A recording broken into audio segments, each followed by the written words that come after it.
Ang musika ay Ito yung anak ng mayaman ay taga San Fernando. Sapagkat pinaniniwalaan Taga San Fernando. ang kabuluhan nito, ang pag-iral ng bawat isa.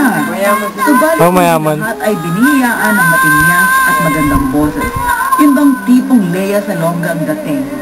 May pag-asa pa ba ang mga nag-aasam na maging singer pero sintonado naman? Kung narsente sa kanya, baka may gusto mo. Anak ni Kwanto na yun.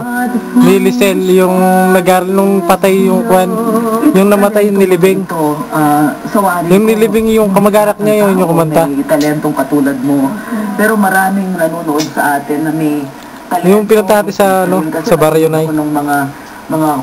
Yun yung bata yun na kumanta. Yung po si Lisel. Yung anak ni Lisel. Ay, anak ni Lisel. Anak ni... Sila, After a while, sikat na sila. Isang halimbawa talaga ng batang sinundan ko na sabi ko, itong bata na yun, napakagaling, ano? Ngayon, sikat na anak yun. Galing yan dito sa atin, ano? Ang isang pinagbibiliban na yun sa mundo, si Charlie. At sa aking palagay, napakaraming mga bata with untapped talents, no? Kunyari, nagtuturo ka ng mga bata, no? Yung gusto nilang umawit. Ano yung pwede mong ibigay na parang tip sa kanila o para na sa ganun ma-pursue nila? Paano ba talaga na nalalaman kung pwede o hindi pwedeng mag-excel sa pag-awit ang isang Kahit hindi pwede, bata? pwede. Actually, lahat po pwede. Lahat pwede. Lahat pwede. Kasi ang pagkanta po ay paghinga. Pag marunong kang huminga, marunong kang kumanta. Ano ibig sabihin niya? Hindi ako marunong huminga. Kasi ako talaga sintonado. Hindi talaga ako ewan ko, meron ako isang alam na piyesa na forever and ever, yun na lang yata yung alam ko. Kung saan-saan ko kinakanta yun.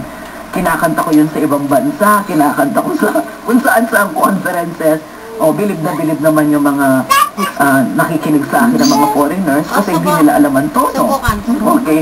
Ako lang ang nakakaalam. Kahit na yung nag-invento nung kanta, sabi niya, iniba mo yata yung tono nung kanta.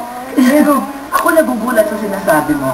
Ang ibig mong sabihin, kahit talagang ang boses sa simula ay hindi ganun talaga kaganda, pwede talaga yan ma-develop kung talagang may passion, meron talagang love for music and singing yung bata. Meron pong tinatawag kasi na cultured at saka inborn.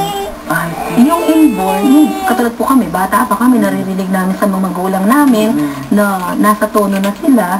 So dumating yung panahon na kami mismo yung narinig, first na music na narinig namin nasa tono, yung tinatawag na inborn.